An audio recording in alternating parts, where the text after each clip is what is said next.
Hello అందరికీ welcome to my channel. ఈరోజు మనం ఎంతో రుచికరమైన అద్భుతమైన ఆలు మేతి కర్రీని ఎలా చేయాలో చూద్దాం.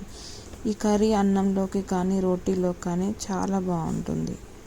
లేట్ చేయకుండా ప్రాసెస్లోకి వెళ్ళిపోదాం. 1 ఆనియన్ ఇలా స్లైస్ చేసుకోవాలి. చాలా సన్నగా స్లైస్ చేసుకున్నాను నేను. స్లైస్ చేసుకొని ఆనియన్ అనేది సైడ్ పెట్టుకుందాం. ఆల్రెడీ ఆలు అనేది స్వీట్గా ఉంటుంది కాబట్టి కొంచెము, సో 1 ఆనియన్ తీసుకున్నాను. నెక్స్ట్ మనము 4 ఆలుగడ్డలని పీల్ ఆఫ్ చేసేసి స్కిన్ అంతా ఇలా ముక్కలుగా కట్ చేసుకోవాలి. ఇంత పీసెస్ అయితే సరిపోతుంది. మీకు కొంచెం పెద్దగా కావాలంటే కూడా మంచి కట్ చేసుకోవచ్చు. ఎప్పుడు కానీ ఆలుగడ్డని బయట పెట్టొద్దండి, నల్లగా కలర్ మారిపోతుంది. సో వాటర్లో వేసుకోవాలి వెంటనే కట్ చేసుకోగానే. దాంట్లో ఉన్న స్టార్చ్ కూడా పోతుంది కాబట్టి కొంచెం అలా వాటర్లో పెట్టుకుందాం. నెక్స్ట్ మనం మెయిన్ ఇంగ్రీడియంట్ అయిన మెంతముని కూడా ఇలా వాటర్లో తీసి పెట్టుకున్నాను. నేను 2 కట్టలు తీసుకున్నాను. సో ఎప్పుడు కానీ మనం ఆకుకూరలు వాటర్లో వేసినప్పుడు ఇలానే బయటికి తీయాలండి. తీసి దాంట్లో ఉన్న ఇసుక కానీ మట్టి కానీ కిందికి వెళ్ళిపోతుంది. సో ఏ ఆకుకూరనైనా ఇలా తీసుకుంటే మీకు ఇసుక అనేది మట్టి అనేది ఉండకుండా మంచిగా క్లీన్ అయిపోతుంది.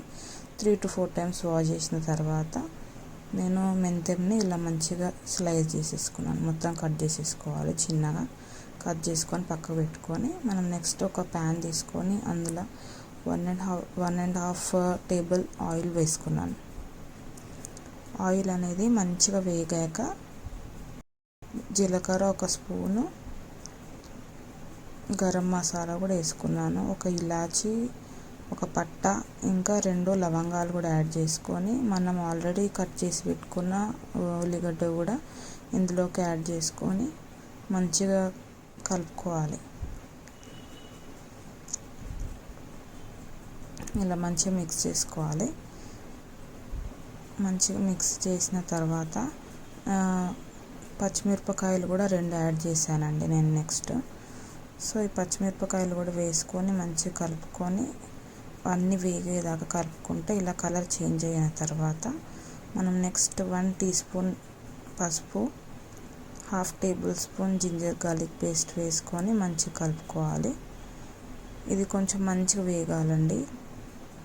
వెల్లుల్లి అనేది బాగా వేగితే కొంచెం స్మెల్ అనేది రాకుండా ఉంటుంది.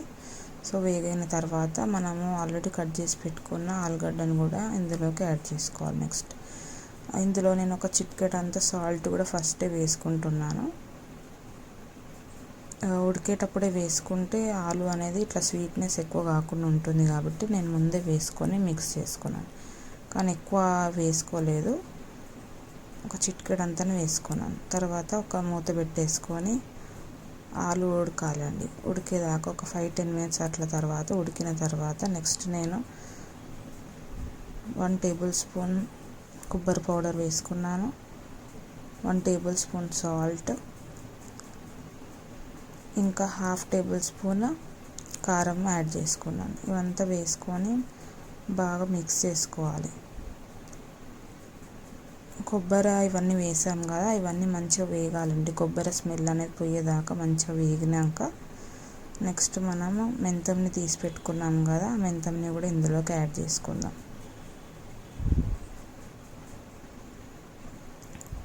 మొత్తం మెంతాన్ని కూడా మంచిగా యాడ్ చేసుకున్న తర్వాత ఈ మెంతం అనేది మంచిగా వేగాలండి. వేగకపోతే మనకి చేదు స్మెల్ అనేది ఇట్లా టేస్ట్ తినేటప్పుడు కొంచెం చేదుగా వస్తుంది కాబట్టి మెంతాన్ని మంచిగా మిక్స్ చేసుకొని అది కలర్ చేంజ్ అయ్యేదాకా కలుపుతూ ఉండాలి. ఎందుకంటే కింద అడుగంటేస్తుంది. సో మిక్స్ చేస్తూ ఉండాలి. మూత పెట్టేసుకున్నాను. ఒక 5 minutes అలాగా మూత పెట్టుకొని తీసాను. నెక్స్ట్ సో మనకు చూసారా ఇప్పుడు ఆకంతా అసలు ఎంత అనిపించింది, కొంచెం అయిపోయింది కదా. సో ఇలా కలర్ చేంజ్ అయ్యాక నేను 2 టమాటాలు పేస్ట్ చేసి ఇలా ప్యూరేలాగా చేసి మళ్ళీ కలిపేసుకోవాలండి. ఇదంతా కలిపేసుకొని మళ్ళీ క్యాప్ పెట్టేసుకున్నాను. అలానే నేను ఇందులో 1 గ్లాస్ ఆఫ్ వాటర్ కూడా యాడ్ చేసుకొని కొంచెం కొత్తిమీర యాడ్ చేసుకొని 1 చిటికెడు అంతా గరం మసాలా కూడా యాడ్ చేసుకున్నాను. ఇదంతా వేసుకొని మంచిగా మిక్స్ చేసుకొని ఒక 2 minutes అలా వదిలేసాక మన వేడి మెంతం కర్రీ అనేది రెడీ అయిపోయింది. చాలా బాగుంటుంది. కంపల్సరీ ట్రై చేయండి. Thank you for watching. Please subscribe.